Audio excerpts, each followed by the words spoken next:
पावन रुद्राक्ष महोत्सव 2026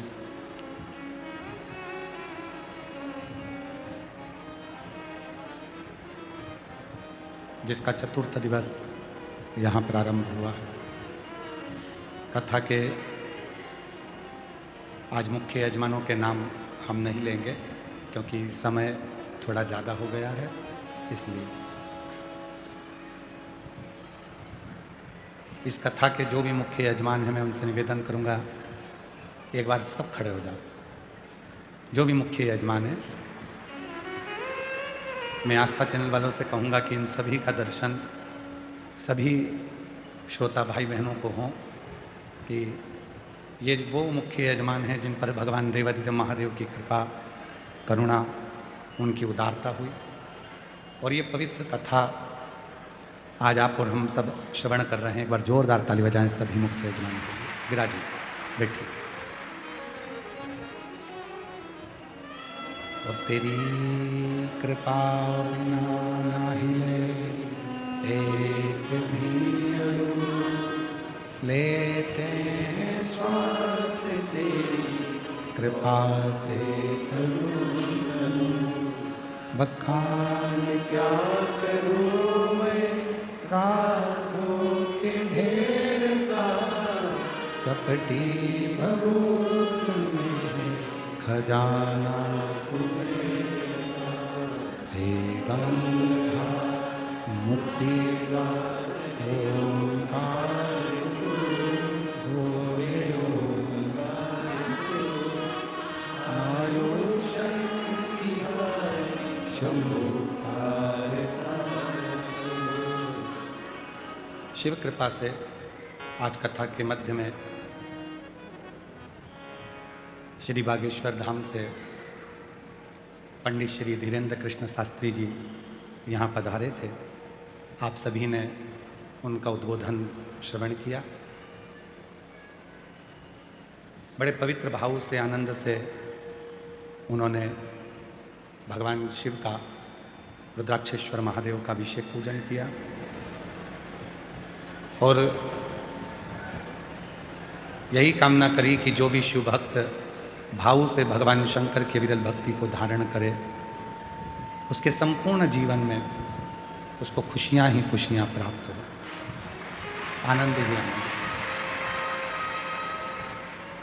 डबरा में जहाँ नवग्रह मंदिर का निर्माण हुआ है वहाँ अभी कुछ दिन पहले 3 दिवसीय कथा हम भी कर आए और वही कथा का क्रम उनका भी आज प्रारंभ होना है, इसलिए थोड़ा जल्दी उनको डबरा निकलना था क्योंकि 2 बजे की उनकी कथा है,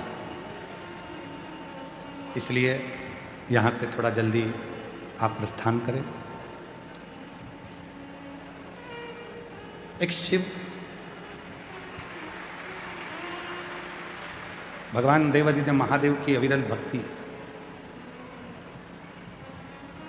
एक मुक्ति के पथ को निश्चित करती है।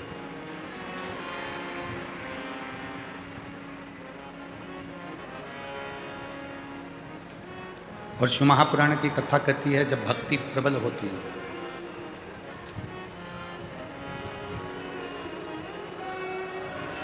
जब भक्ति बढ़ती है तो ही मुक्ति का मार्ग सहज बन पाता है।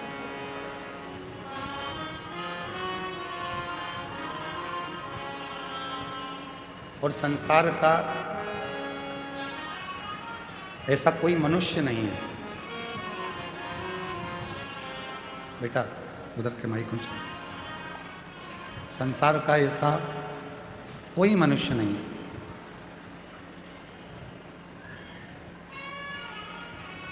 जिसको भगवान देवादिदेव महादेव ने नहीं दिया। शिव पुराण कहती है जिस दिन तुम्हारे भीतर विश्वास प्रबल हो जाता है,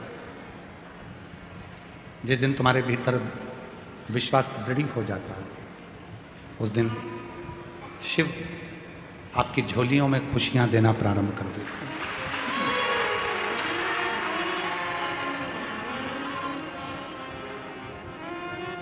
हमारे यहाँ एक शिवरात्रि को एक नवरात्रि को, एक है शिवरात्रि और एक है नवरात्रि। इनको जोड़ा गया है रात्रि से। इनको दिन से नहीं जोड़ा गया, इनको रात्रि से जोड़ा गया।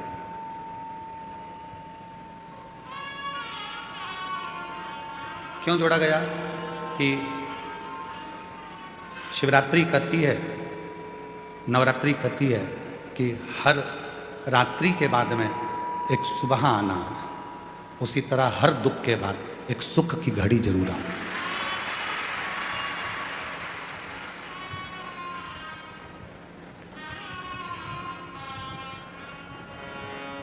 ऐसा कोई संसार में नहीं जन्मा जिसको परमात्मा ने सुख नहीं दिया। थोड़ा संघर्ष हो सकता है, थोड़ा संघर्ष होगा, थोड़ा परिश्रम होगा, पर शिव देगा जी। और मैंने तेरे ही भरोसे बाबा, तेरे ही भरोसे हवा विच उड़ती बाबा, डोर हटो छड़ी कटी आवांगे भोले, मैं तेरी बहन शंभू, मैं तेरी बहन हवा विच उड़ती जवानी बाबा, डोर हटो छड़ी कटी भोले, मैं तेरी बहन।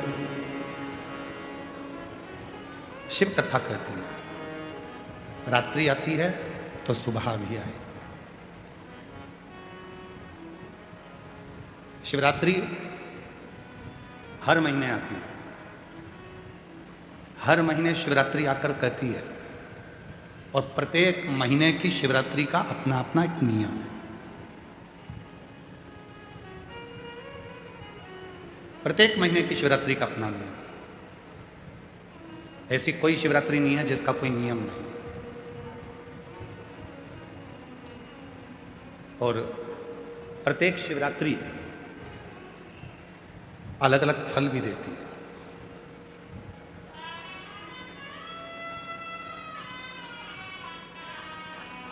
कुछ ना कुछ फल प्रत्येक शिवरात्रि देती है। चलने दे बाबा, गर्मी बहुत है। हाँ रहने दे बस इसको।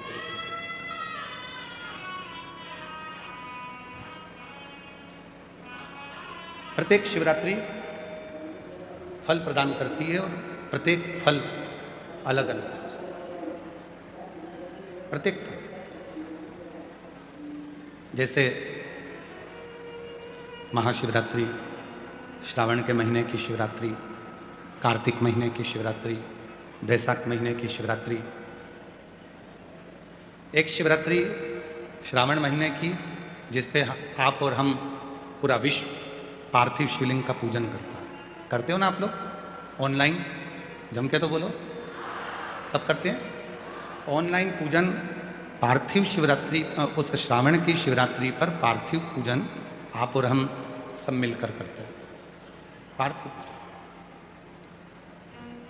वो श्रावण की शिवरात्रि। यदि कभी मौका मिले तो लिंग पुराण को और शिव महापुराण का अध्ययन करिएगा, पढ़िएगा।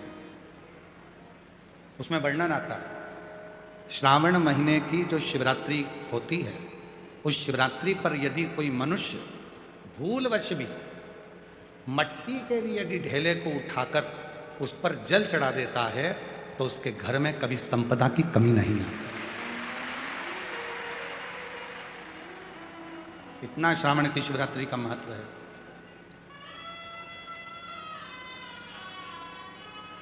अब दुनिया के लोग केवल महाशिवरात्रि को मानते थे, सावन की शिवरात्रि किसी के स्मरण में नहीं रहती थी। और जब सावन की शिवरात्रि स्मरण में नहीं रहती थी तो वो सावन के महीने में ऐसे ही निकल जाती थी।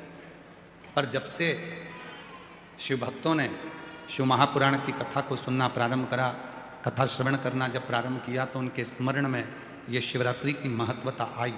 और शिवरात्रि की महत्वता आई तो आज पूरे भारत में आप जरा विचार करिएगा, कोरोना महामारी आने के बाद एक एक व्यक्ति को धन से जूझना था, एक एक व्यक्ति को कष्ट झेलना था, तो कि कोरोना ने हमारे संपूर्ण विश्व को नीचे की ओर ले जाकर धकेल दिया। पर संपूर्ण देशवासियों ने जब भगवान शंकर की आराधना, एक लोटा जल और श्रावण के महीने की शिवरात्रि की पार्थिव पूजन करी और अपना संघर्ष, अपनी मेहनत, परिश्रम सबने जो करना प्रारंभ करा, तो आज हमारा भारत फिर उन्नति की ओर बढ़ गया।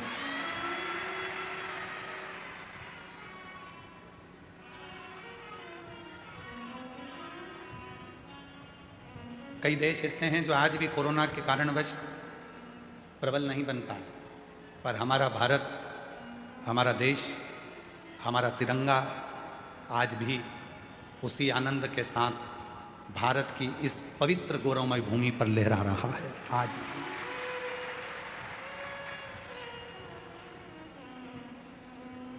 कोरोना के बाद कई देश ऐसे हैं, आप लंका को देख लो, आप अन्य देशों को देख लीजिए जिनकी हालत खराब हो गई कोरोना के।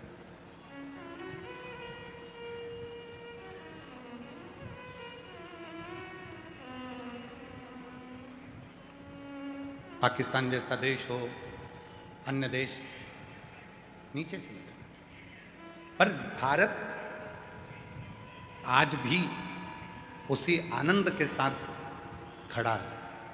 उसका कारण केवल एक है, आपकी मेहनत, आपका परिश्रम, आपकी लगन और राष्ट्र के प्रति आपका समर्पण और शिव के प्रति आपका विश्वास, भगवान देवादिदेव महादेव के प्रति आपका भरोसा, विश्वास। और शंभु शरणे पड़ी मानो घड़ी रे, दुख काटो दया करीने दर्शन आगो। शंभु शरणे मागो घड़ी रे घड़ी, दुख काटो दया करी निदर्शन आगो। शंभु शरण मागो घड़ी रे घड़ी, दुख काटो दया करी निदर्शन आगो। एक पार्थिव शिवलिंग हमारे पूर्व के हजारों हजार पापों को समाप्त कर देता है। एक पार्थिव पूजन हमारे जीवन के ना जाने कितने कितने पाप कर्म हैं उनको समाप्त कर देता है। जैसे दो रिश्ते हैं, अंदर का परिश्रम, दो रिश्ते हैं,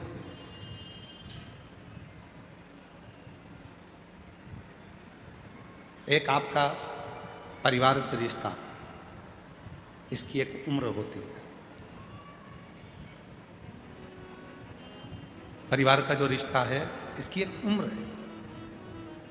जन्म लिया, रिश्ते बन गए, माँ बाप, बहन भाई, बुआ फूफा, मामा मामी, मौसा मौसी, काका काकी, ताऊ ताई, नाना नानी, ये सारे रिश्ते बन गए। ये सब रिश्ते, इनकी उम्र है। ये रिश्ते कब तक रहेंगे? जब तक आप जिंदा हैं, फिर ये रिश्ते समाप्त।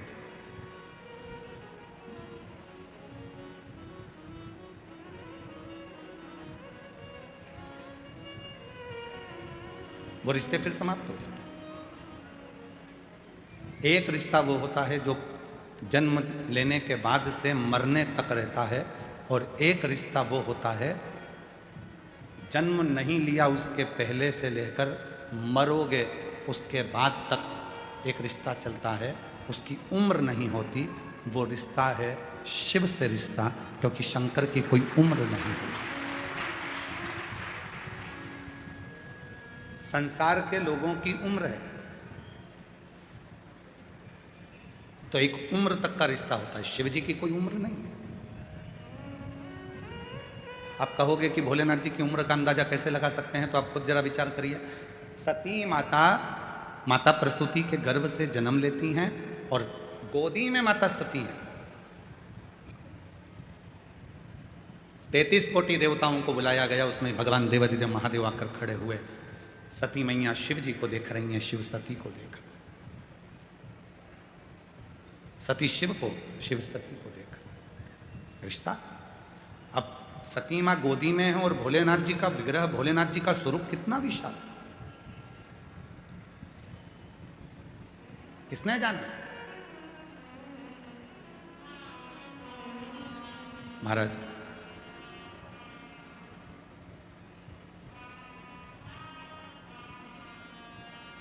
जब भगवान देवादिदेव महादेव का विवाह सती जी के साथ में हो रहा था, तो सती जी से प्रसूति माता ने कहा था, जरा एक बार शिव जी से उम्र तो पूछ ले सती, जिससे तू विवाह करने जा रही है, एक बार उम्र तो पूछ कि शंकर जी की उम्र कितनी है।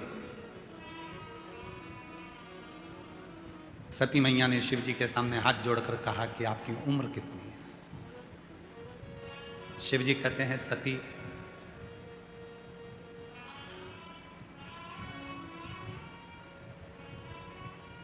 ए सती, तेरे 88 लाख जन्म तो मैंने अपनी आंखों से देखे हैं। कितने जन्म? 88 लाख जन्म तेरे मैंने अपनी आंखों से देखे हैं, और तेरे पिता के करोड़ों करोड़ों जन्म मैंने नेत्रों से देखे हैं। अब तू अंदाजा लगा ले कि मेरी उम्र कितनी हो।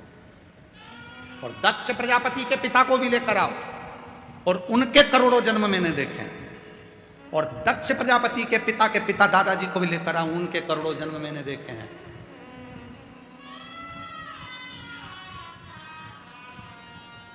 तो सती ने कहा, आपकी कोई उम्र नहीं है कि आप 50 साल, 60 साल, 100 साल, 80 साल, 90 साल, 1000, 5000, जैसे कहा जाता है राम जी महाराज की इतनी उम्र थी, भगवान कृष्ण की इतनी उम्र थी, इतनी उम्र के ये थे, तो क्या आपकी कोई उम्र नहीं?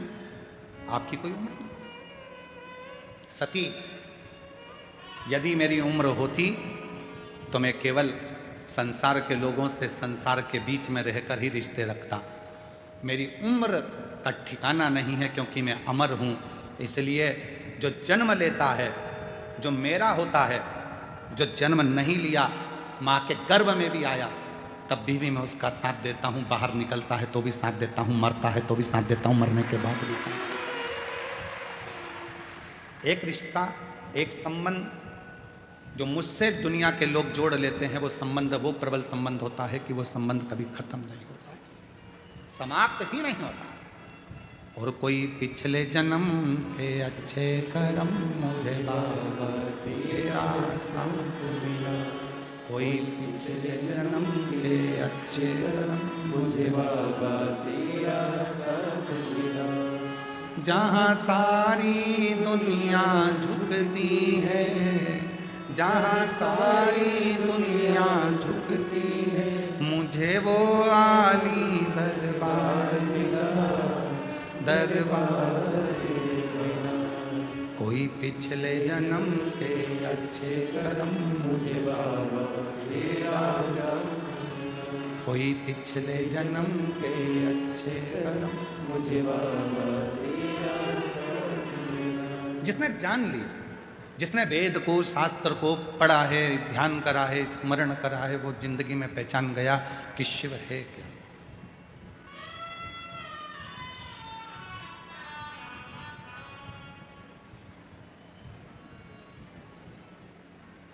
महाराज जी, लोग पूछते हैं, आप रुद्राक्ष का उपाय बताते हो, दुर्वा का उपाय बताते हो, बेलपत्र का उपाय बताते हो, गेहूं के दाने का उपाय बताते हो, चावल के दाने का उपाय बताते हो, मूंग के दाने का उपाय बताते हो, काली तिल का उपाय बताते हो, काली मिर्च का उपाय बताते हो। क्या ये सब हमारे पुराणों में, शास्त्रों में है? महाराज जी, मैं निवेदन करूंगा, फ्रांस के राजा नेपोलियन ने अपनी वाणी में एक शब्द कहा।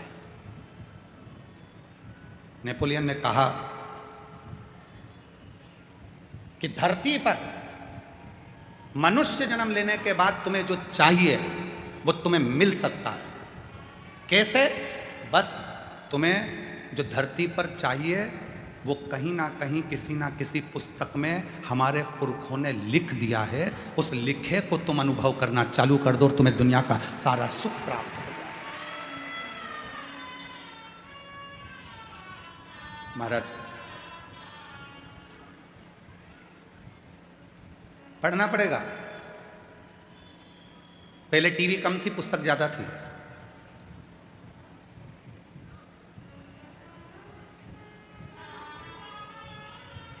पहले टाकीज कम थे, लाइब्रेरी ज्यादा थी। पहले लैपटॉप कम थे, पुस्तकें ज्यादा थी। पढ़ना पड़ेगा। पढ़ो, अध्ययन करो, एक एक पुराण का अध्ययन करो, पढ़ो। और जिस दिन तुमने पढ़ना चालू कर दिया, हम फिर कहेंगे गीता प्रेस गोरखपुर की सारी पुराणे अपने घर में ले आओ, रोज प्रतिदिन एक एक पुराण का अध्ययन करा करो कि सियोर वाला बाबा दुर्वा चढ़ाने का बोला है तो कहाँ से बोला है, उसको पढ़ो, मिलेगा तुम। अध्ययन करो, कौन सी पुराण से बोल रहे हैं मालूम पड़े।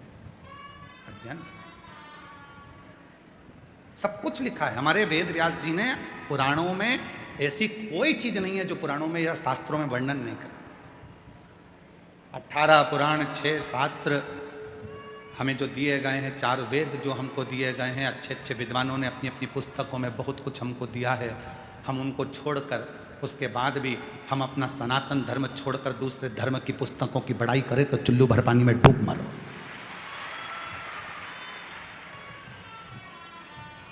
अपने सनातन धर्म की पुस्तकों को छोड़कर, 4 वेदों को छोड़कर, 6 शास्त्र को छोड़कर, 18 पुराणों को छोड़कर, और हमें दूसरा धर्म यदि पसंद आ रहा है कि उनकी उसमें ये लिखा था तो उनके उसमें ये लिखा था तो उनके उसमें ये लिखा था। हमारी पुराणों में, हमारे शास्त्रों में, हमारे वेदों में कम लिखा है।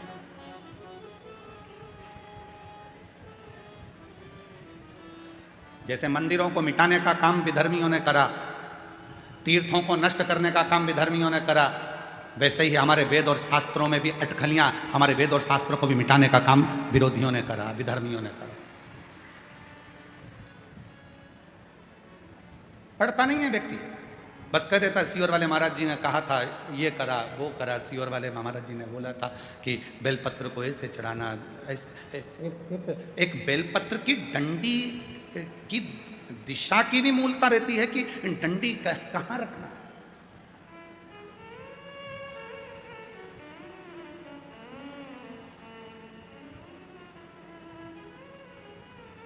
एक बार हमने हमारे सुपुत्र चिरंजीवी पंडित राघव मिश्रा जी से कहा कि हमने शिवपुराण में पढ़ा है कि बेलपत्री की डंडी का मुख संतान के लिए चाहिए तो उसको इस तरह से रखा जाता है, और बीज की पत्ती का मुख ऐसा रखा जाता है। जरा इसका असर होता है क्या? कोई ऐसा शास्त्र है क्या? कोई ऐसा साइंस है क्या? तो हमने कहा तुम्हारे गूगल में सर्च करो, क्या वो साइंस है? तो पंडित राघव मिश्रा जी ने उसको निकाला, और उसको निकाल कर वो हमको बता रहे थे। कहाँ बैठे हैं राघव? कहाँ है? हाँ, दे उसको माइक दो, जरा माइक दो। वहीं से बोलो। हाँ, वहीं से। कि तितली उड़ती है तो उसके पंख किस दिशा में जा रहे हैं, उसका भी असर संसार के लोगों पर पड़ता है। तो एक बेलपत्र की डंडी का भी असर पड़ता है। ये गूगल कह रहा है, ये रिसर्च सेंटर कह रहा है, ये साइंस कह रहा है। प्रदीप मिश्रा तो बाद में बोला है। ये सब चीजें लोग उसको अनुभव कर रहे हैं कि बेलपत्र की डंडी प्रदीप मिश्रा जी ने यहाँ चढ़वा दी, दुर्वा यहाँ चढ़वा दी, जल यहाँ चढ़वा दिया, स्थान पर गेहूं चढ़वा दिया, चावल का स्थान ये बता दिया। तो इसका असर क्या होता है? आपने जिसको पढ़ा है, क्या कहते हैं उसको? Butterfly effect. साइंस में एक बटरफ्लाई इफेक्ट बताया गया, जिसमें बताया गया कि एक चींटी अगर कन्याकुमारी में चल रही है तो उसका असर कश्मीर में पड़ रहा है। जोरदार ताली बजाकर साथ हो। चींटी कन्याकुमारी में चल रही है तो उसका असर, वो कहे बटरफ्लाई इफेक्ट। ये एक रिसर्च सेंटर ने रिसर्च किया कि एक तितली का पंख भी ऊपर नीचे होता है तो उसका फर्क संसार के लोगों पर पड़ता है। तो हमारी बेलपत्र चढ़ाने का फर्क हमारी जिंदगी में क्यों ना पड़ेगा? बैठ जाइए, सारी बात। हमने कहा हम इसको बोलते आ रहे हैं, लगभग हमको बोलते बोलते बोलते बोलते इन सब चीज़ों को सालों हो गए। तो जरा अब इस पर साइंस कितना काम कर रहा है वो देखो, साइंस काम कितना कर रहा है वो देखो। तो राघव जी ने उसको सर्च मारा, निकाला, फिर उन सब सर्चों को देखा गया कि कितना कितना कौन कौन से देश पर केवल जरा से पंख का असर कितना होता है। फूल की दिशा, आज दुनिया के लोगों को तो भगवान को फूल चढ़ाना भी नहीं आता। हम आपसे पूछें कि शिव जी को फूल कैसे चढ़ाया जाता है, हम आपसे पूछें कि भगवान को फूल कैसे चढ़ाया जाता है, तो आप फूल दो जरा।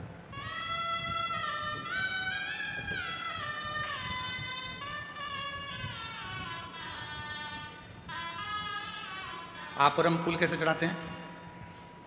शंकर जी पे या देवता पे फूल ऐसे चढ़ाएंगे कि फूल का जो मुख है वो अपनी ओर रखेंगे, अपनी ओर। और डंडी का मुख कहाँ रखा? भगवान की ओर, क्योंकि भगवान जब बैठे रहते भगवान के सामने आप इस तरह से उसको श्रृंगार के भाव से जमा देते हो, भगवान के सामने ऐसे चढ़ा देते हो। अब भगवान है यहाँ, फूल चढ़ा रहे हो, मुख उधर और भगवान बैठे इधर।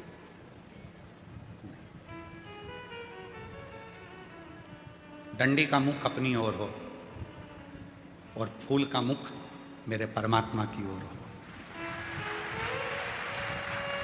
परमात्मा किसी को दिया जाता है तो उसको डंडी से नहीं दिया जाता, उसको पुष्प का अग्र भाग दिखाया जाता है। जब फूल का आगे का भाग उसको दिखाते हैं तो वो समझ जाता है कि डंडी में कांटे हैं और इसने अपनी ज़िंदगी में सारे कांटों को संभाल कर रखा है, तो इसकी ज़िंदगी को मुझे फूल की तरह कर देना है। वो समझ जाता है, वो समझता है। अब हम परमात्मा को रिझा रहे हैं, रोज मंदिर जा रहे हैं, भोलेनाथ जी कृपा करना, भोलेनाथ जी दया करना, भोलेनाथ जी मैं तेरी शरण में हूँ, शिव जी कृपा करना, संतोषी माता कृपा करना, राम जी कृपा करना, गणेश जी कृपा करना, भवानी कृपा करना। सबने भगवान के सामने फूलों को जमा दिया, श्रृंगार कर दिया, पर फूल का मुख परमात्मा की ओर नहीं करा। हम क्या सोचते हैं कि फूल जो भी मंदिर देखे उसको अच्छा लगना चाहिए, उसको ये नहीं देखा कि भगवान को अच्छा लगा कि नहीं लगा, अपने को अच्छा लगना चाहिए। और फल हमें मिला नहीं, पूरी जिंदगी हो गई। 3 चावल के दाने का महत्व हमने पहले कहा था, एक रात्रि को 9:15 पर करने वाला उपाय हमने पहले कहा था। आज दुनिया के लोग वो रात्रि के 9:15 वाला जब उपाय करते हैं तो उनको उसका फल क्यों मिलता? एक पत्र आया, अभी हम पत्र ज़्यादा पढ़े नहीं क्योंकि थोड़ा समय ज़्यादा हो गया था। 2 पत्र पढ़े हैं, अभी पढ़ेंगे जब बीच में कई भजन वजन आएगा तो उसमें हम पढ़ लेंगे। तो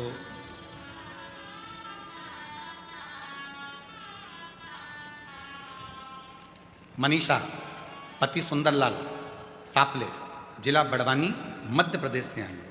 कहीं बैठी हो, आप ही हैं, आ जाओ, एक बेलपत्र ले जाना। मनीषा पति सुंदरलाल सापले, जिला बड़वानी, मध्य प्रदेश से आई हूँ। मेरे पति भगवान पर विश्वास नहीं रखते थे। मैं जल चढ़ाने जाती थी तो चिल्लाते थे, मगर कुबेर भंडारी की ऐसी कृपा हुई कि मेरे पति अब मेरे साथ 1 लोटा जल चढ़ाने मंदिर जाते हैं। 1 लोटा जल की महिमा क्या बताऊं गुरुजी। पति ने विश्वास कब करा? जब मैं अपने पति को जल चढ़ाने के लिए लेकर चली गई। पति की पूरी उम्र निकलती चली गई, 45 साल की आयु हो गई और मेरे पति ने मुझसे शर्त लगाई। 13 सीहोर वाला बाबा कहता है कि बेलपत्री पर शहद लगाकर चढ़ाकर जाओगे सफलता मिलती है। क्या मेरी 45 साल की उम्र में सरकारी नौकरी लग सकती है?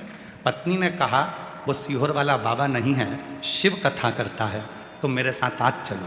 पहली बार मेरा पति शहद की बेलपत्र लेकर शिव के मंदिर गया। बेलपत्र चढ़ाने का तरीका जो आपने बताया था वैसा की वैसा ही करा और आज मेरे पति की 45 वर्ष की आयु में सरकारी नौकरी लग गई। मैं बाबा को यहाँ धन्यवाद देना चाहिए।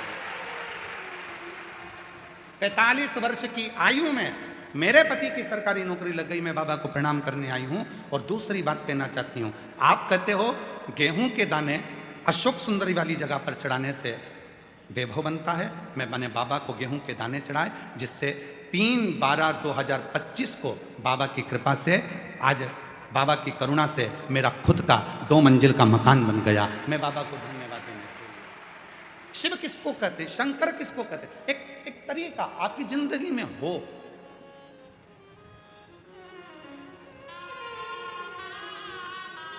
हमारा चिकित्सा विभाग कहता है दूध पीना है तो दूध को पीने के लिए खड़े होकर पिया जाता है, और पानी को पीना है तो बैठकर पिया जाता है, शरीर के लिए ठीक होता है।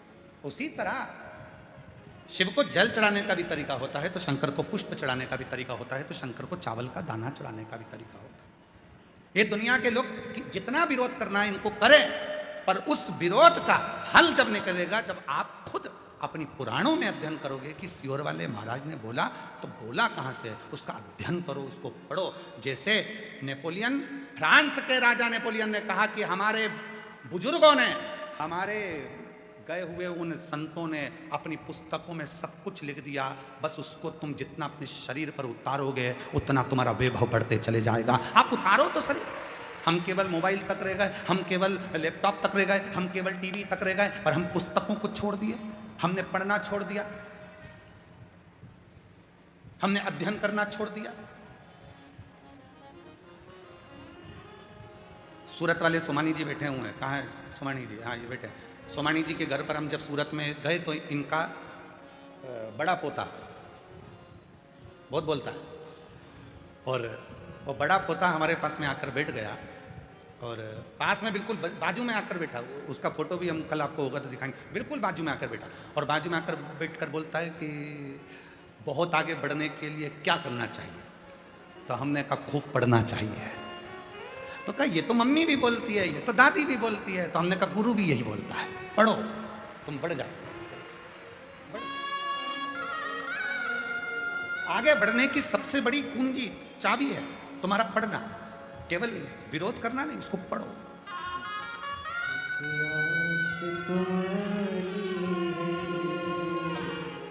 विश्वास तुम्हारा भोले बाबा सुन भी लो, ये मेरी कहानी है। मैंने तुमको पुकारा है, तुमको पुकारा है, भोले बाबा सुन भी लो, ये मेरी कहानी है। बाबा का स्मरण तरीका होता है, बेलपत्र चढ़ाने का तरीका होता है, पुष्प चढ़ाने का तरीका होता है, जल चढ़ाने का तरीका होता है, भगवत भजन करने का।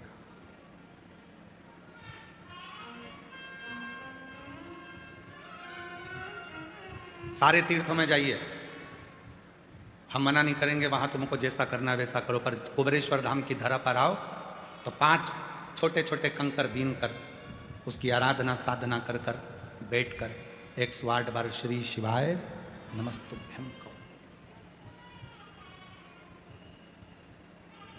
एक कंकर को अपने साथ ले जाओ, 4 कंकर छोड़ जाओ, झोली पसार कर प्रणाम कर कर उसको विनय करो कि बाबा तुम्हें मेरे साथ चलना है, बेटी बहुत दुखी है, उसके दुख को हरना है, तुम्हें कृपा करना है, तुम्हें उससे भी।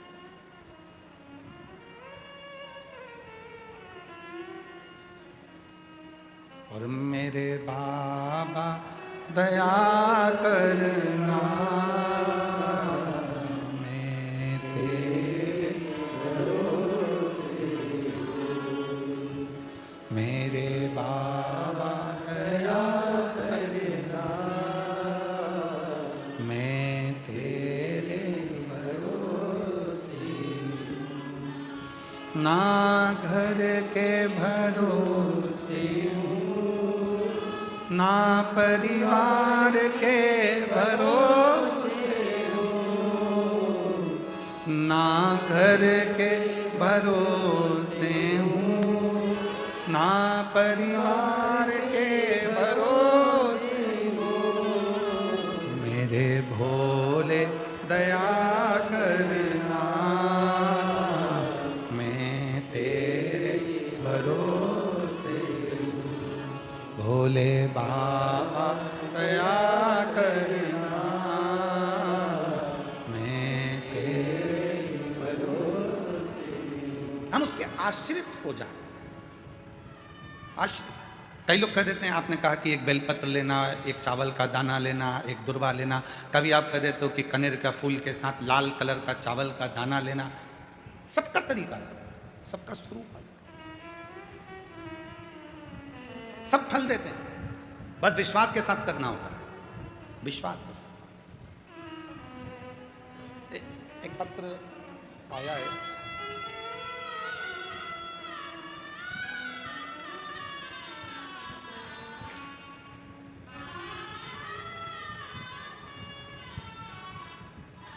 मेरा नाम कल्पना भागचंद कदम, मोबाइल नंबर मेरा ये है, छत्रपति संभाजी नगर, महाराष्ट्र से आई हूँ। आपके पंडाल की रच का वर्णन करूं। मेरी नातिन अनरवी पवार 6 साल की, एक दिन खेलते खेलते 5000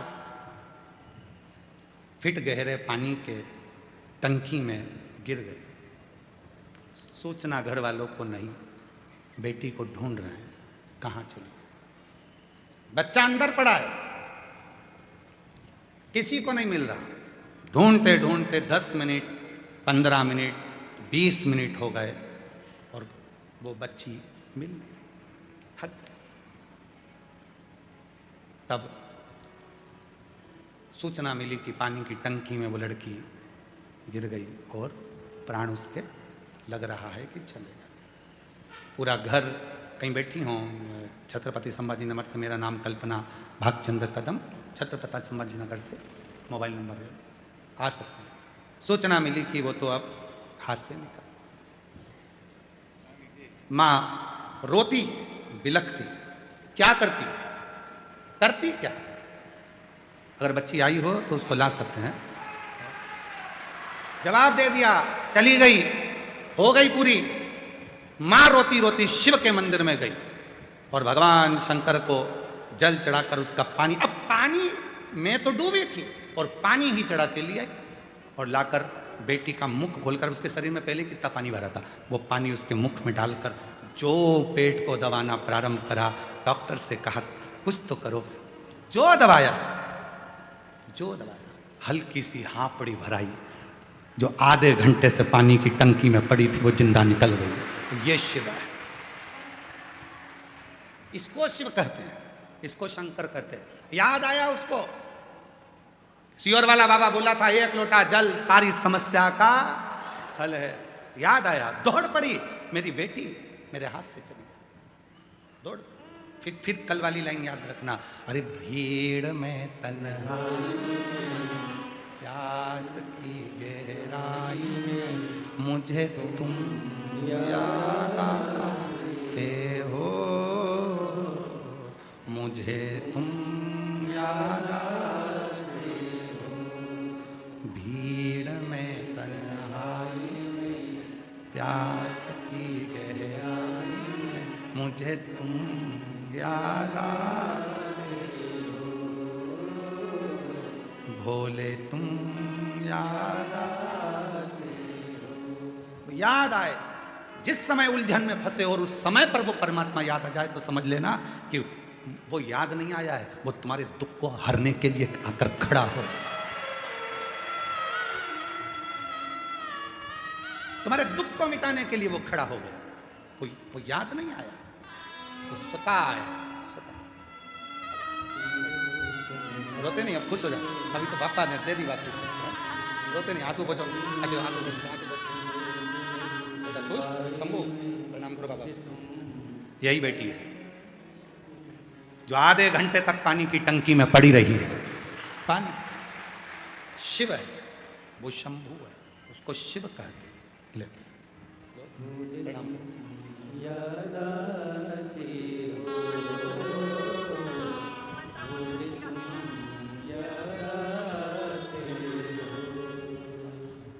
मुझे तुम याद आते हो,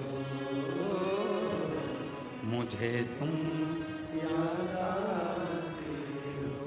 वो याद आना चाहिए, और जब वो याद आएगा तुम्हारा आधे से ज्यादा दुख अपने आप समाप्त हो जाएगा।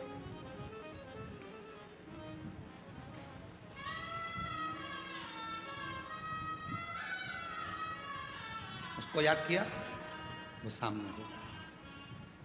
शिव पुराण केवल पुराण नहीं है, शिव पुराण विश्वास है, शिव पुराण भरोसा है, शिव पुराण दृढ़ता है।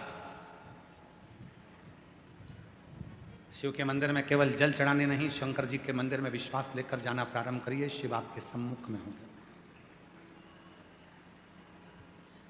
मेरा शंकर भगवान ये नहीं देखेगा कि तेरा जो दूध शिव जी पे चढ़ा रहा है वो कितना गाढ़ा है।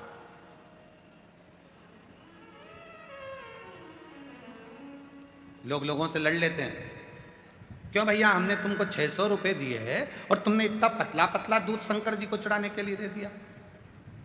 शिव जी नहीं देखता कि दूध गाढ़ा कितना है, शिव जी ये देखते हैं कि तेरा विश्वास कितना गाढ़ा है। क्यों? धनियाबाई की कथा का स्मरण करिएगा। गीता प्रेस गोरखपुर के कल्याण अंक का धनियाबाई का एक प्रसंग आता है। एक हरियाणा की रहने वाली धनिया जो शिव के मंदिर जाती थी, पूरे गांव के लोगों के पास में गाय भैंस सब थी, धनिया के पास में कुछ नहीं था। कल्याण का ये अंक और कल्याण अंक का ये विश्वास की कथा जरा ध्यान। धनिया के पास में ना गाय थी ना भैंस थी, कुछ भी नहीं था, क्योंकि धनी नहीं था तो होगा क्या। पर शिव की भक्ति बहुत थी, शंकर की भक्ति। और शिव भक्त की जो भक्ति होती है इसकी परीक्षा बहुत होती है। धनिया के पास कुछ,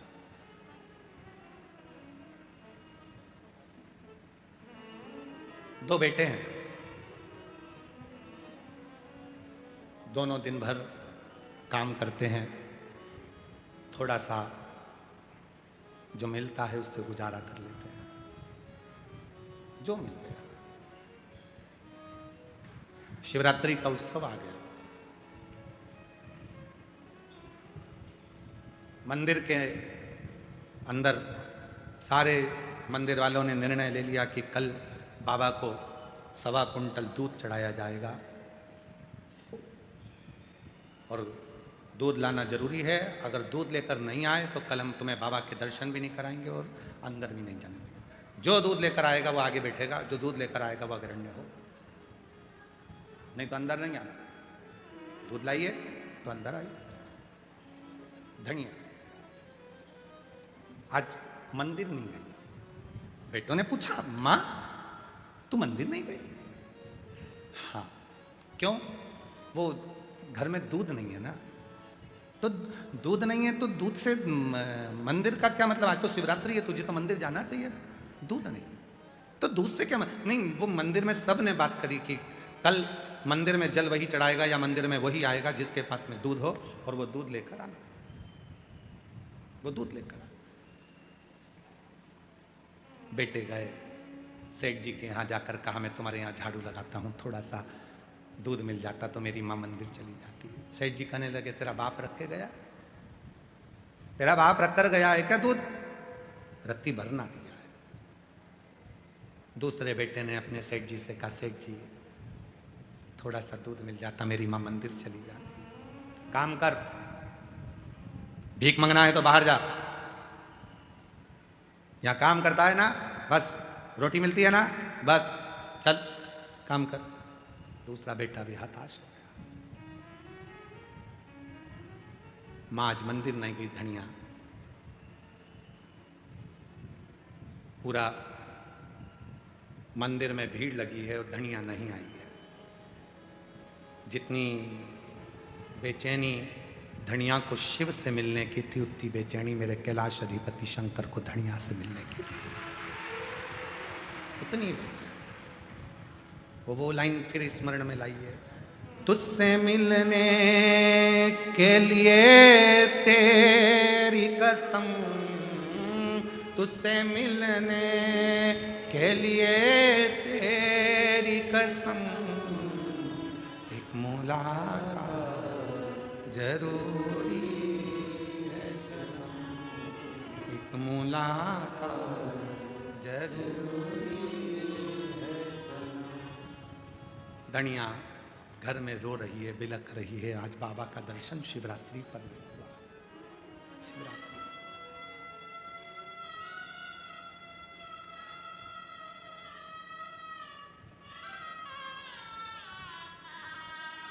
चलिए, मेरा भोला बाबा गाढ़े दूध को नहीं देखता, मेरा भोला बाबा गाढ़े विश्वास को देखता है। गाढ़े विश्वास। धनिया निवेदन कर रही है, शंभू आज तू बड़ा सजा होगा, आज शिवरात्रि है, मेरे पास दूध नहीं है ना, तो इसलिए मैं आई नहीं हूं, पर कल थोड़ी ना दूध की जरूरत पड़ेगी, कल तो मैं मंदिर आऊंगी, जल चढ़ाऊंगी। जैसे कुबेरेश्वर धाम का फुलेरा दूज,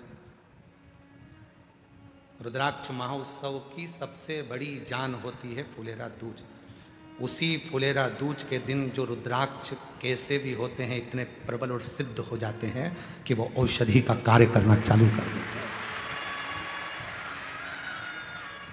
उसी फुलेरा दूज की महत्वता कुबेरेश्वर धाम पर रहती है, इसलिए दुनिया के लोग 7 दिन की शिव महापुराण में फुलेरा दूज का दर्शन करने कुबेर भंडारी की चौखट की धूल लगाने के लिए आते हैं।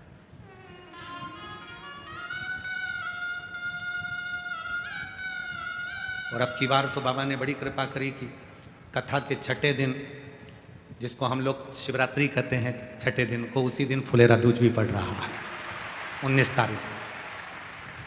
तो कथा की जो शिवरात्रि है वो भी 19 तारीख को है, और फुलेरा दूज भी 19 तारीख,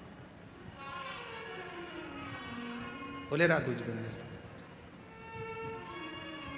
और शिव महापुराण की कथा, शिव महापुराण की शिवरात्रि और फुलेरा दूज, तीनों का संगम इस कुबेरेश्वर धाम पर, बाबा के धाम पर होगा, और पूरा विश्व उसको, पूरी दुनिया उस फुलेरा दूज के महाउत्सव को देखेगी। जनमानस के आनंद का केंद्र।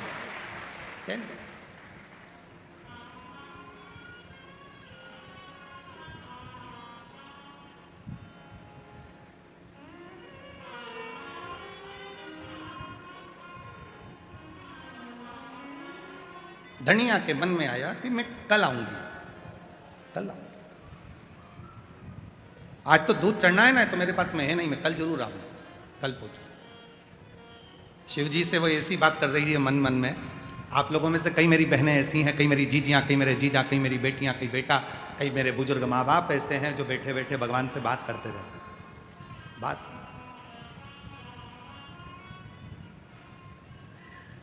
कल आऊंगी मैं। और दूसरे दिन पहुंच गई, लोटा भर के जल था, दरवाजे से अंदर जा रही थी। एक बुजुर्ग, मस्तक पर त्रिपुंड लगा हुआ था, बड़े बड़े नेत्र थे, बड़ा सुंदर सा दिख रहा था। डंडा टेक कर आकर खड़ा हो गया। मां, ए मां, थोड़ा सा दूध दे देना तेरे लोटे का, थोड़ा सा दूध तेरे लोटे का दे दी ना। धनिया कहती है, रे बाबा सटिया गया के, हरियाणा की भाषा है, सटिया गया है के?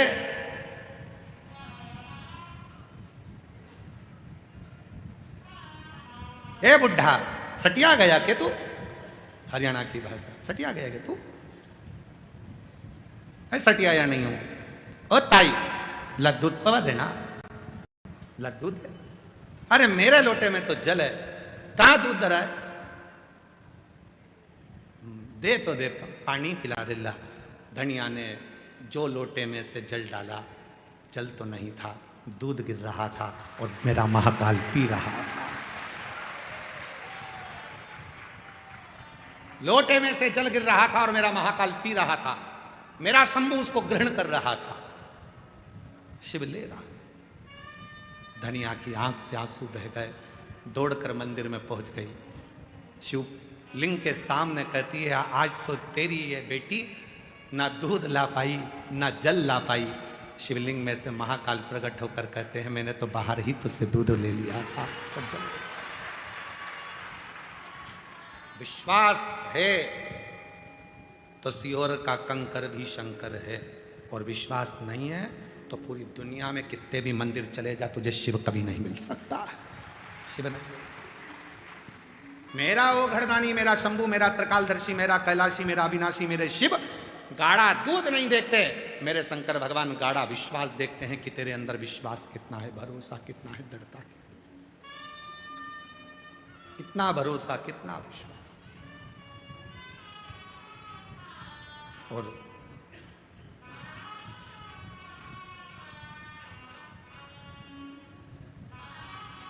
जब विश्वास दृढ़ हो जाता है तब शिव सामने आता है, तब भगवान शंकर सम्मुख होता है। उसको पहचानने के लिए बहुत कुछ जरूरत नहीं है कि तुम बहुत सारा आडंबर दिखाओगे, बहुत सारा दिखावा करोगे तो शिव तुम्हारे सम्मुख में होंगे। शिव को कुछ नहीं, शिव तो सहज सरल, शिव शिव है। भगवान सहज हैं, सरल हैं, उनको कुछ नहीं है, उनको तो भोला सा स्वभाव, भोला सा स्वरूप। चलो ये कथा भी जान दो, एक महाभारत की कथा भी आती है। महाभारत का एक चरित्र आता है, महाभारत की कथा में एक वर्णन आता है। कुरुक्षेत्र में महर्षि मुद्गल जी रहते थे, शिव के भक्त थे।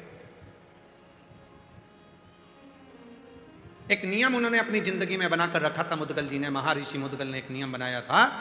फसल कट जाती थी, फसल के दाने जो जमीन पर गिरते थे उन दानों को, फसल के दानों को उठाकर लाते थे, उससे भोजन पकवाते थे और उससे 3 भाग कर देते थे। 1 भाग परिवार का, 2 भाग एक संत ऋषियों का और दूसरा घर पर आए हुए अतिथियों का। 3 भाग होते।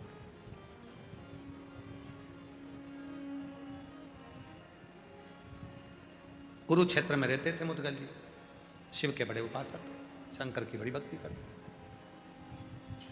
इतनी आराधना साधना करते थे। पर नियम ले रखा था, मेरे बहू भी आएगी तो मेरे नियम पर चले, मेरे बेटे भी मेरे नियम पर चले, और पिता ने जो नियम बनाया है उस पर यदि संतान चलती है तो एक दिन उन्नति के मार्ग पर आगे बढ़ ही जाती है, निश्चित।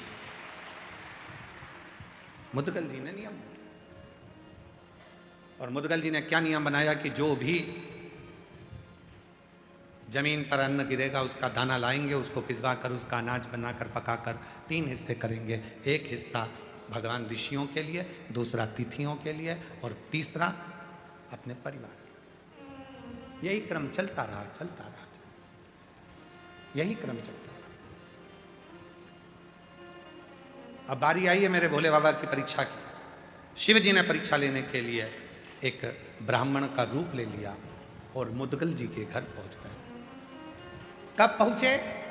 जब पूरी पृथ्वी पर अकाल पड़ गया, अन्न का दाना ही नहीं होता, और अन्न का दाना ना होकर अकाल जब समाप्त हुआ तो लोगों ने अपनी जमीन को जोता है, तैयारी करी है और अन्न बोया है। उसमें से थोड़ा सा अन्न उठाकर लाए थे, थोड़ा सा मिला था, बहुत थोड़ा सा।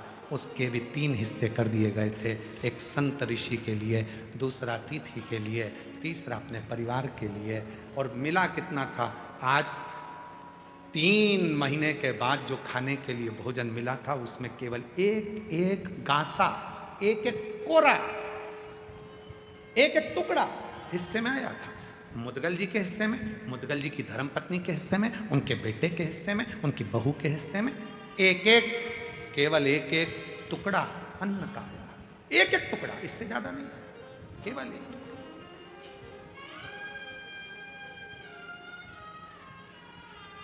बाबा पहुंच गए।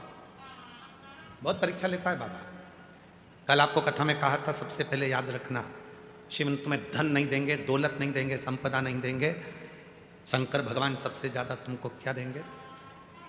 तुम्हें प्रखर, प्रबल, धैर्य धारण करना तुम्हें सिखा देंगे, तुम्हें मजबूत कर देंगे। सबसे पहले शिव तुम्हें मजबूती देते हैं, तुम्हें प्रबल बनाते हैं।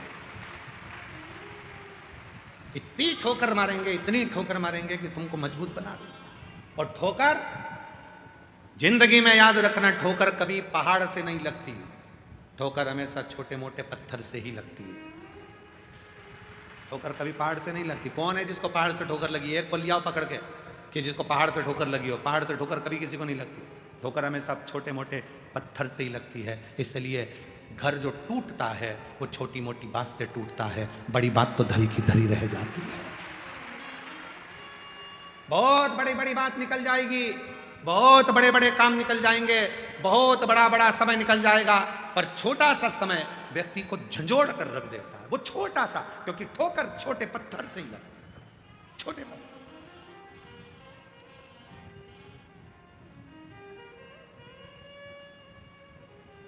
आप लाखों की संख्या में आए हो, जितने ये 3 डूम का 1 डूम है, पीछे 3 डूम लगे हैं, इधर पंडाल अलग लगा है, इधर टेंट पंडाल अलग लगा है, मंदिर प्रांगण में लोग बैठे हैं, 3 पंडाल पीछे हैं, ग्राउंड में लोग अपना अपना चादर लगाकर झोपड़ी बनाकर बैठे हुए हैं, नीचे धर्मशाला के कहीं कहीं पेड़ों की छांव में लोग बैठे हुए हैं।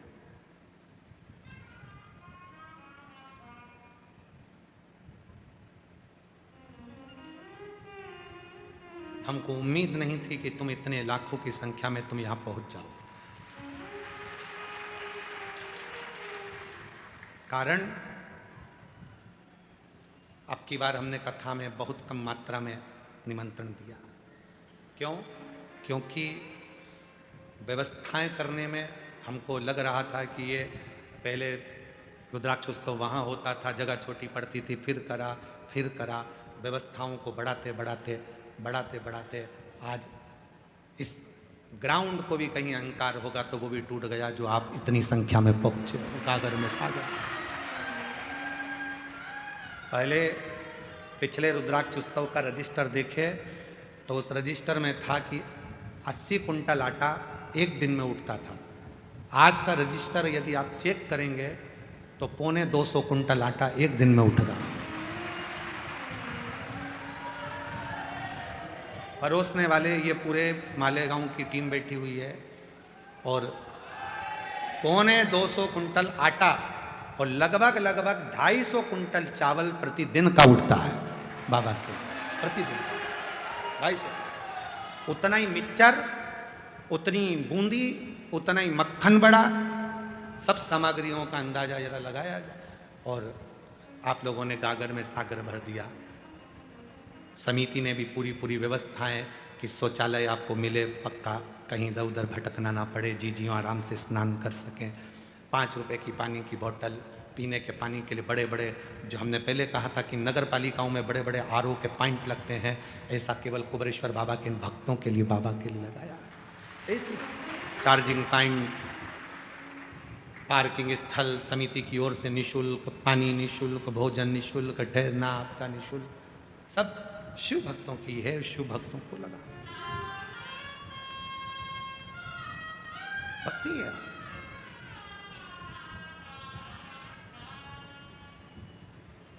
और आज भी हम बाबा जी से कह रहे थे, भोलेनाथ जी से, बाबा धीरे धीरे भेजना इनको, यहाँ धीरे धीरे भेजना, आराम आराम से। बाबा संभालना, प्रशासन संभाल रही है, तू भी संभालना, धीरे धीरे संभाल। जब तुम्हारी संख्या बढ़ती है तो हमारा बीपी बढ़ता है।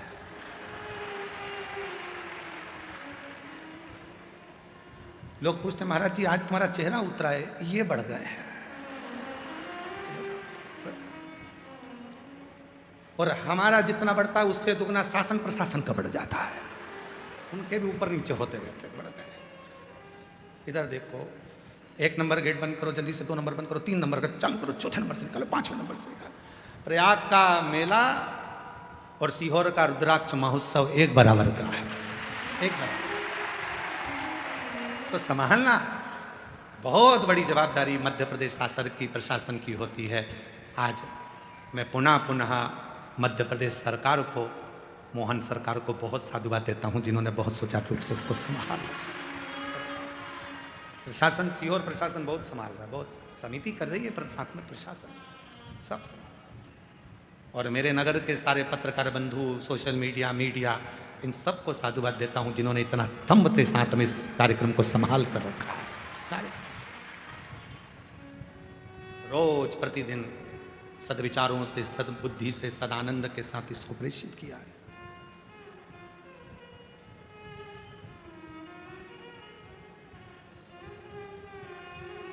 शिव कथा कह रही है, मुदगल ऋषि का चरित्र करा। शिव परीक्षा बहुत लेते हैं, बहुत परीक्षा, इतनी परीक्षा लेते हैं कि परीक्षा की फिर क्यों? क्योंकि वो तुम्हें बुलंद मजबूत करना चाहते हैं। बहुत ठोकर देगा शिव, बहुत ठोकर देगा, बहुत ठोकर पड़ने के बाद लोग स्वीकार करेंगे कि हाँ ये सत्य है। बहुत ठोकर पड़ेगी तब स्वीकार करें। पहाड़ से किसी को ठोकर नहीं लगती, पत्थर कंकर से लोगों को ठोकर लगती है। इसलिए याद रखना, छोटी छोटी बातों से ही घर टूटता है। छोटी बातों को इधर से सुना उधर से निकाल दिया। परिवार को लेकर चलो, एक दूसरे के होकर चलो, मजबूत होकर चलो। एक बहुत बड़ा वायरस आज दुनिया में आ गया है, कोरोना से भी बड़ा है। उससे बचना है। पूरी दुनिया में एक वायरस आया है और बहुत बड़ा वायरस है, उससे बचना है। वो कोरोना से भी बड़ा है, बर्बाद कर देगा तुमको।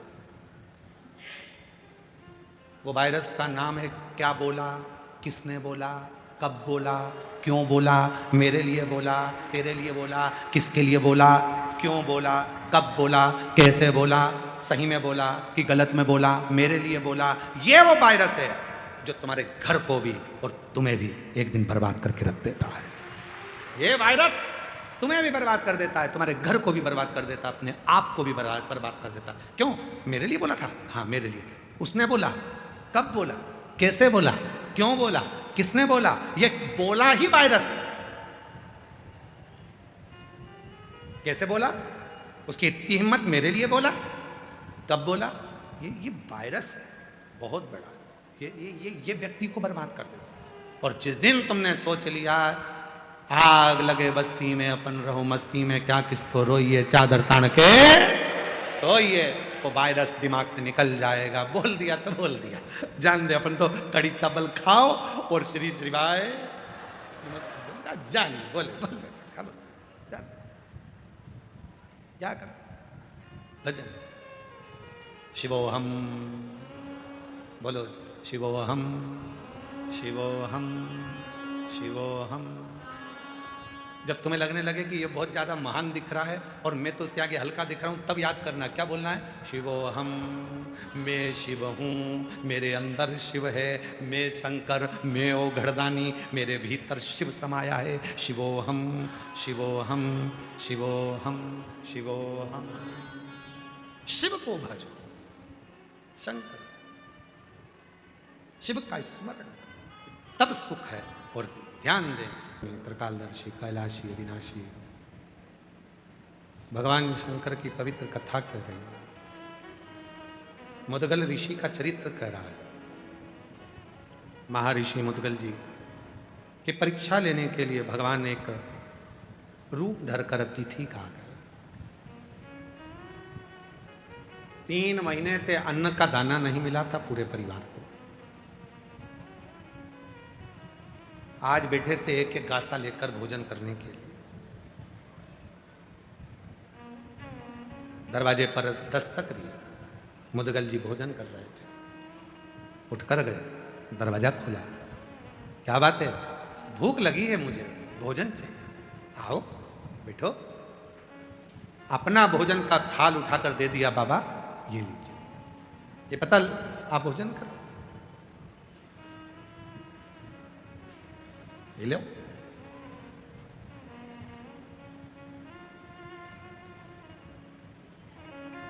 खाया भगवान भोलेनाथ ने, कहा पेट नहीं भराया। धर्मपत्नी ने कहा भी मैंने भोजन चालू नहीं करा, ये पत्ता लाभ लीजिए। 3 महीने बाद अन्न का एक निवाला मिल रहा था, शिवजी वो ले लिए। बेटे ने कहा बाबा हमारे पास ज़्यादा नहीं है, पर अभी मेरी भूख मिटी नहीं है। बेटे ने कहा ये मेरी पत्तल ले लीजिए। बहू की आंख से आंसू बह रहे थे, पापा, पिताजी मैं अपना भोजन नहीं दूंगी, क्योंकि 3 महीने से मेरे पेट में एक अन्न का दाना नहीं गया। गर्भ में बच्चा है, उसको भी भोजन नहीं मिला। आपका नियम हम पूरा कर रहे हैं, पर ये मेरा हक में कैसे? पति ने कहा अपनी पत्नी से, मुदगल जी का बेटा धर्मपत्नी से कहा, गर्भ में बच्चा उसने दिया है तो पेट भी वही भरेगा, तू तेरी पत्तल दे दे। धर्मपत्नी ने पत्तल आगे रख दी, भोले बाबा ने प्रसाद पाया, बाहर निकलकर मुदगल जी को लेकर गए और कहा, तेरे घर कभी संपदा की कमी नहीं होगी और तेरे गोत्र में भी कभी संपदा की कमी नहीं।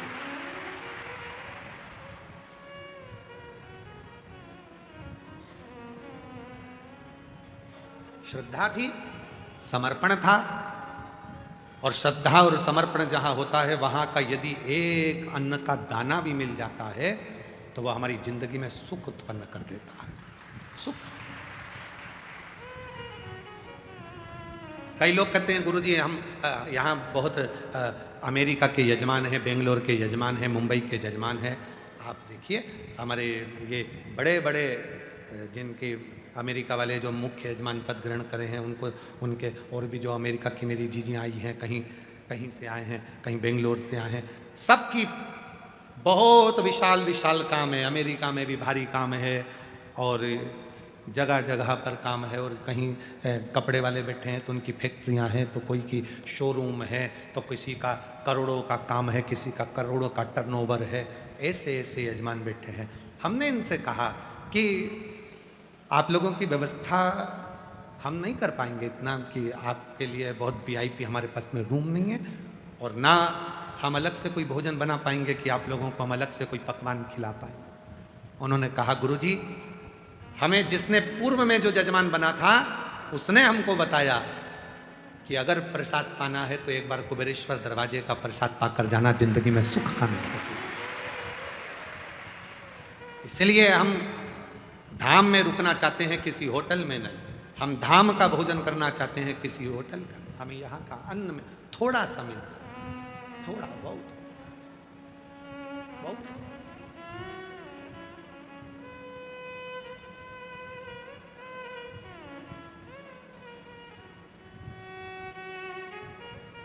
अब कल का प्रसंग है। कल एक बहुत बड़े अच्छे खूब धनिक सेठ आए थे। वो अब आए रात को तो उधर का भंडारा पूरा बंद हो गया।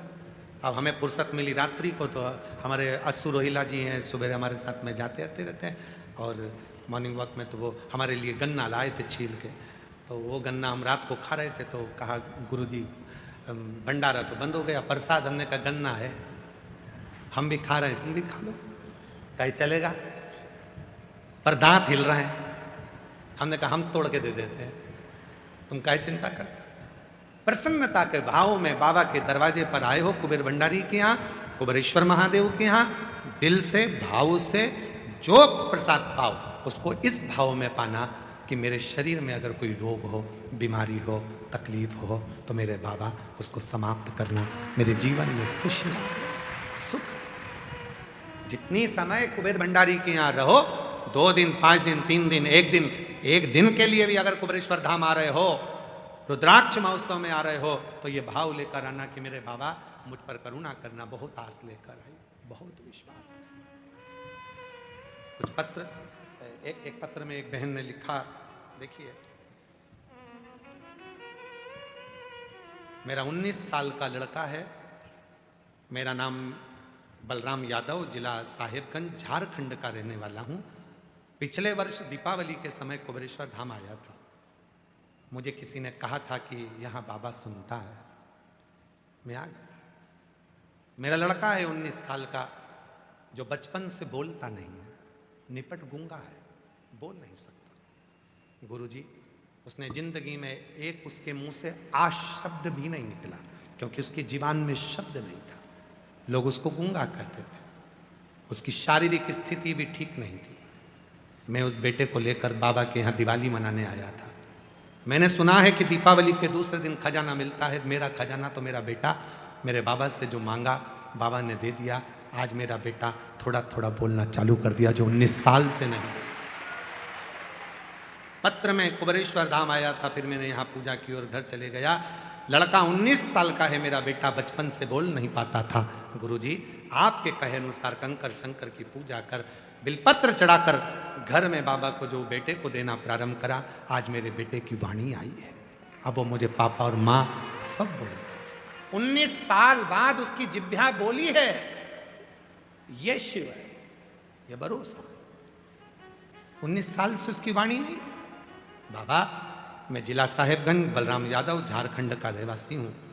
आज रुद्राक्ष महोत्सव 2026 में मेरे बेटे ने अपने हाथों से कंकर शंकर की पूजन करी है और बाबा की कृपा से ऐसी कृपा हुई कि आज मेरा बेटा थोड़ा थोड़ा बोलने लगा। कहीं बैठे हों तो हाथ हिला सकते हैं, और अगर कहीं बैठे हों हैं, कहाँ है? आए, बेटा आया है साथ में, कहाँ है? पीछे खड़ा है जो।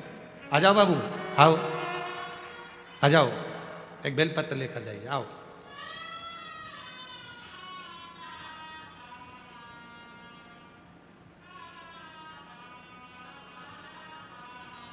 गुरुदेव, इंदिरा प्रजापत, पति का नाम कनाराम प्रजापत, इंदिरा नगर, किशनगढ़ जिला, अजमेर, राजस्थान से आई हैं। कहीं बैठी हों तो हाथ हिला सकती हैं, अगर आई हों तो बेलपत्र लेने के लिए आ सकती हैं। इंदिरा नगर, किशनगढ़ जिला, अजमेर, राजस्थान। इंदिरा प्रजापत, पति कनाराम प्रजापत। मेरे भोले बाबा का क्या वर्णन करूं। मेरा बेटा 2018 से सरकारी नौकरी की तैयारी कर रहा था, आपकी पर हर बार असफल हो जाता था। फिर पहली बार आपकी कथा टीवी पर सुनना प्रारंभ करा। गुरुजी, आपने कथा में जो बताया एक लोटे जल का महत्व, वैसे ही मेरा बेटा और मेरा पूरा परिवार बाबा के मंदिर जाने लगा। 2.5 साल की पोती भी बाबा से विनती करती थी, और आज बाबा की ऐसी कृपा हो गई गुरुदेव कि शिव की कृपा से 16 जनवरी 2026 को बाबा की कृपा से बड़ोदरा की कथा पंडाल में बैठकर सुनी। आप कहते हो कि पंडाल में बैठकर जो मांगा जाता है वो शिव देता है, और मेरे बाबा ने, मेरे बेटे ने मेरा कहना माना, पंडाल में गया, बैठा, कथा सुनी, और बाबा की कृपा से आज मेरे बेटे की सरकारी नौकरी लग गई। मैं बाबा को प्रणाम करने के लिए यहाँ आई हूँ, साथ में मेरी बहू भी आई है। प्रणाम।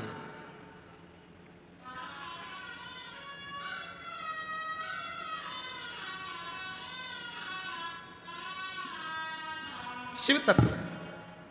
एक पत्र है, मेरा नाम आरती कुमारी है, राम प्रवेश शाह, मोबाइल नंबर ये है, घर सोरमारी, पीरापेती, जिला भागलपुर, बिहार से आए।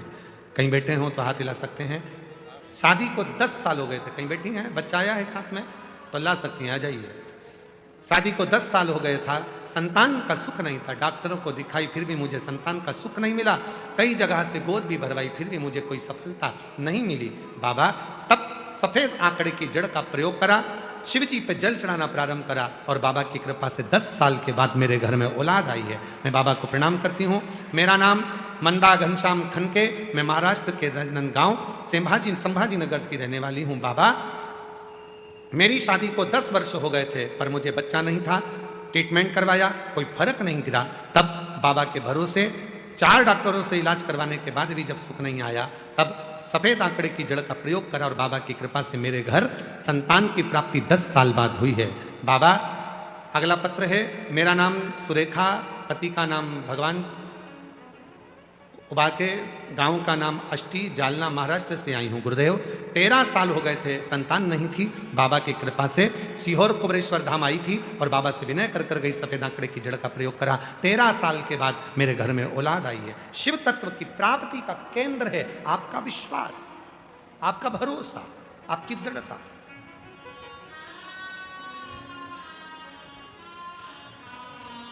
उसका विश्वास। और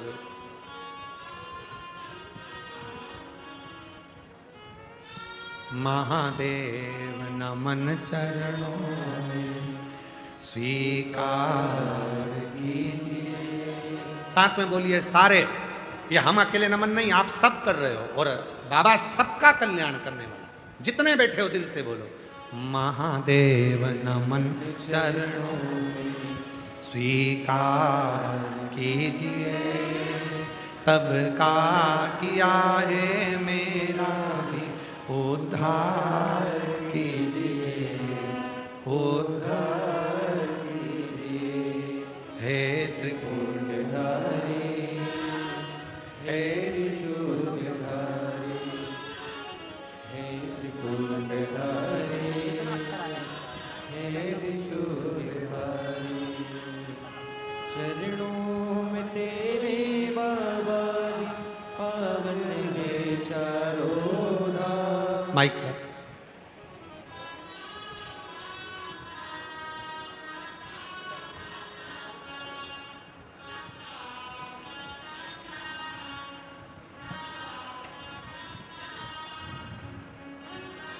ये बच्चा 19 साल तक एक शब्द भी नहीं बोल पाया, एक शब्द भी इसकी वाणी से नहीं निकलता था।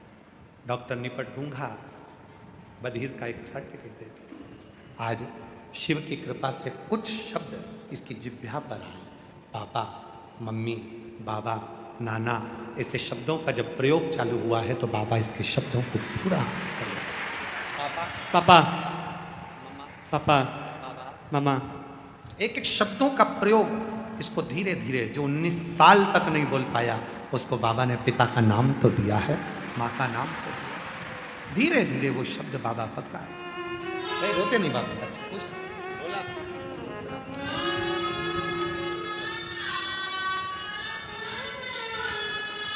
रिश्ता तेरा मेरा सबसे प्यारा, रिश्ता तेरा मेरा सबसे प्यारा। बेटे की नौकरी लगी है सरकारी, एक बार जोरदार ताली बजाएं। साधु था। मैं हूँ तेरा लाला, तू मेरा बाबा। मैं हूँ तेरा लाला, मैं हूँ तेरा लाला। माँ कह रही है कावड़ यात्रा में आई थी। रोती नहीं बेटा, आंसू नहीं भरना, कुछ खुश रहो, रोना नहीं चाहिए, खूब खुश हो। बाबा तो दे दिया, चिंता नहीं। शिव की कृपा से पुनः सरकारी नौकरी प्राप्त हुई। एक बार जोरदार ताली बजा। रिश्ता तेरा मेरा सबसे प्यारा, रिश्ता तेरा मेरा सबसे प्यारा। तू मेरा बाबा, मैं हूँ तेरा लाला, मैं हूँ तेरा लाला, तू मेरा बाबा, मैं हूँ तेरा लाला, मैं हूँ तेरा लाला। एक संबंध बनाओ शिव से, एक संबंध। मुदगल जी ने अपना भोजन दे दिया, शिव ने संपूर्ण सुख मुदगल बाबा को दे दिया, संपूर्ण सुख। एक नेवला आया मुदगल ऋषि के आश्रम में। मैंने सुना है, वो नेवले ने मुदगल ऋषि से कहा कि मैंने सुना है कि जहां श्रद्धा होती है, विश्वास होता है, भक्ति होती है, वहां का यदि एक कण का अन्न भी खाया जाए तो जीवन सोने से भर जाता है, आभूषणों से भर जाता है, रत्न से भर जाता है, वैभव से भर जाता है। मैंने सुना है।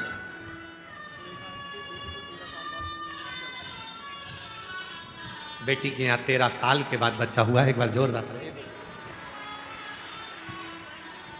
मुदगल बाबा, मैंने सुना है कि नेवला बोल रहा है कि मैंने सुना है कि अगर जहां विश्वास है, जहां श्रद्धा है, जहां भक्ति है, जहां भरोसा है, जहां दृढ़ता है, जहां शिव नाम है, वहां का एक कण का मात्र अन्न भी खाया जाए तो जीवन स्वर्ण से भर जाता है। नेवला कह रहा है, नेवला। और उस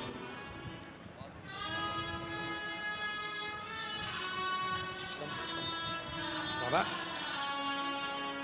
शंभू 10 साल के बाद हुआ है। एक बार जोरदार ताली बजा।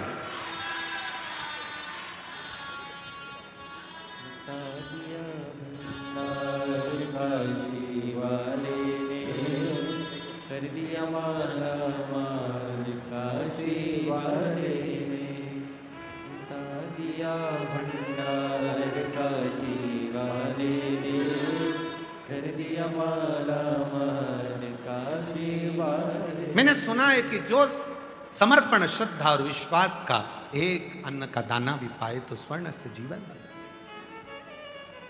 नेवले ने भी मुदगल बाबा के यहाँ का एक कण का मात्र खा लिया, उसका आधा शरीर सोने का हो गया, आधा शरीर। पुण्य का भाग आधा भी जरा मिल गया, अंश भी, तो सोने का शरीर। नेवला खुश हो गया, मैं आधा सोने का हो गया। मुदगल जी ने कहा तुम आधे सोने के हुए, पूरे कब हो गए? उसने कहा मैंने सुना है राजा युधिष्ठिर कुरुक्षेत्र में यज्ञ कर रहा है हस्तिनापुर में, उसने भी तो पुण्य कमाया होगा, उसके पुण्य का एक अंश खाकर आधा शरीर सोने का उसकी यहां बना लूंगा। नेवला गया हस्तिनापुर में, राजा युधिष्ठिर यज्ञ कर रहे थे और उनके घर का थोड़ा सा भाग खाया, पर शरीर आधा सोने का हुआ ही नहीं, आधा की आधा ही रहा, आधा शरीर सोने का हुआ ही नहीं। नेवले ने कहा युधिष्ठिर से, महाराज यज्ञ करना सरल है, अनुष्ठान करना सरल है, पर भगवान पर विश्वास करना कठिन है, भरोसा करना कठिन है।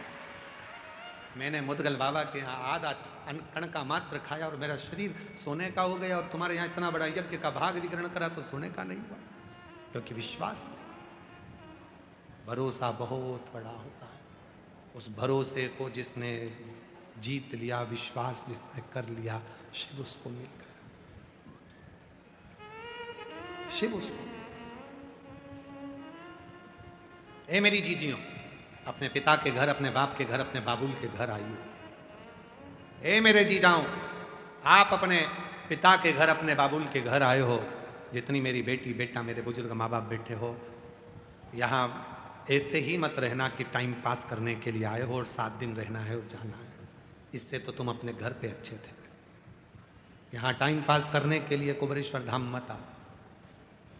दूसरी जगह कहीं पर जाते तो रात्रि में भी तुमको शोर शराबा मिलता, खूब माइक चलते, चोंगे चलते, आवाज आती, मेले जैसी आवाज बनी रहती। पर कुबेरेश्वर धाम पर कार्यक्रम होने के बाद एकदम साइलेंट हो जाता है। क्यों? चुप हो जाते हैं। क्यों? कि आप यहाँ रहकर अपने मंत्र का जप करो, साधना करो, शांति से बैठकर उसको याद करो, उससे बात करो। यहाँ इतने चुंगे चलाकर रात को तुम्हें जगाया नहीं जाता। और जगह चले जाओ तो वहाँ यज्ञ हो रहा है, अनुष्ठान हो रहा है, तो आवाज चल रही है, चुंगे चल रहे हैं, रात को 12-12 1 बजे तक गाने चल रहे हैं, ये चल रहे हैं, भजन चल रहा है। यहाँ नहीं चलेगा। यहाँ तो टाइम टू टाइम, इतनी बजे कथा चालू, इतनी बजे कथा विराम, इतनी बजे आरती, इतनी बजे सत्संग, और बाकी का समय क्या करना है? कंकर हाथ कहीं पर भी रखोगे, बारीक से बारीक कंकर भी तुम्हारे हाथ में आएगा, और बारीक से बारीक कंकर भी हथेली पर रखकर जब उसे शिव मानकर आप अपने दिल की बात कहकर उस बाबा से अपने भाव कहकर जाओगे, तो वो एक दिन कंकर शंकर के रूप में तेरे दरवाजे पर पहुंचकर तुझे सुख देगा, आनंद देगा, खुशियां देगा। यहाँ समय बर्बाद करने मत आओ। आए और अपना समय बर्बाद करा और चले गए। काय को फालतू का धक्का खाना आना। विश्वास, भरोसा, और इतना भरोसा कर कर जाना कि यहां से जाऊंगी रुद्राक्ष उत्सव से। जैसे रुद्राक्ष उत्सव में हर साल जितने, कई लोग ऐसे हैं जो पिछले साल भी आए थे, कई लोग ऐसे हैं उससे पिछले साल भी आए थे। कितने लोग बैठे? जरा हाथ उठाओ। ये देखिए, ऐसे कई बैठे हैं जो 2-2, 3-3 साल से लगातार। क्यों? क्योंकि जितनी बार आते हैं मेरा बाबा उनको विदाई में कुछ ना कुछ देकर भेज देता है। मेरा बाबा उसको देता है, फिर आते हैं, फिर मांगते हैं, फिर जाते हैं, फिर आते हैं, फिर मांगते हैं, फिर जाते हैं। वो कुबेरेश्वर महादेव है, कुबेर भंडारी है।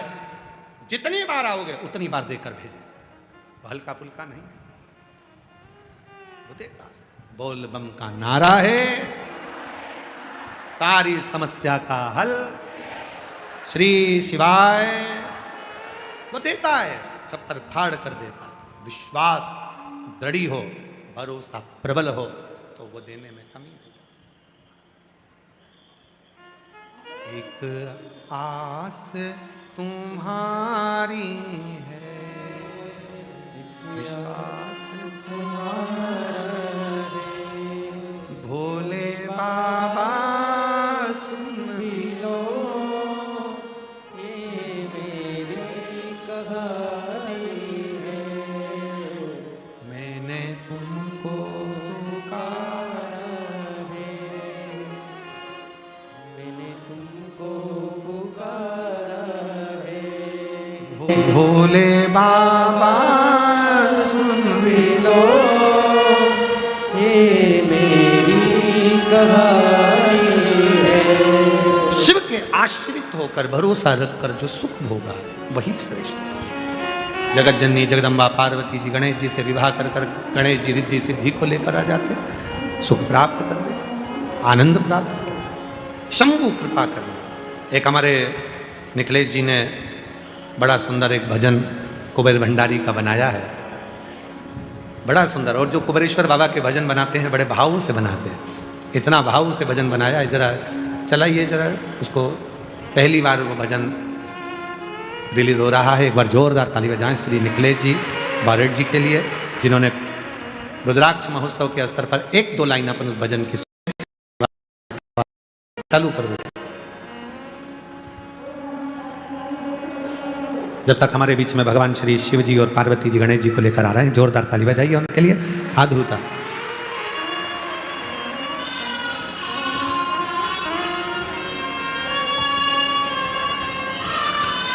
नहीं है इसमें, चलो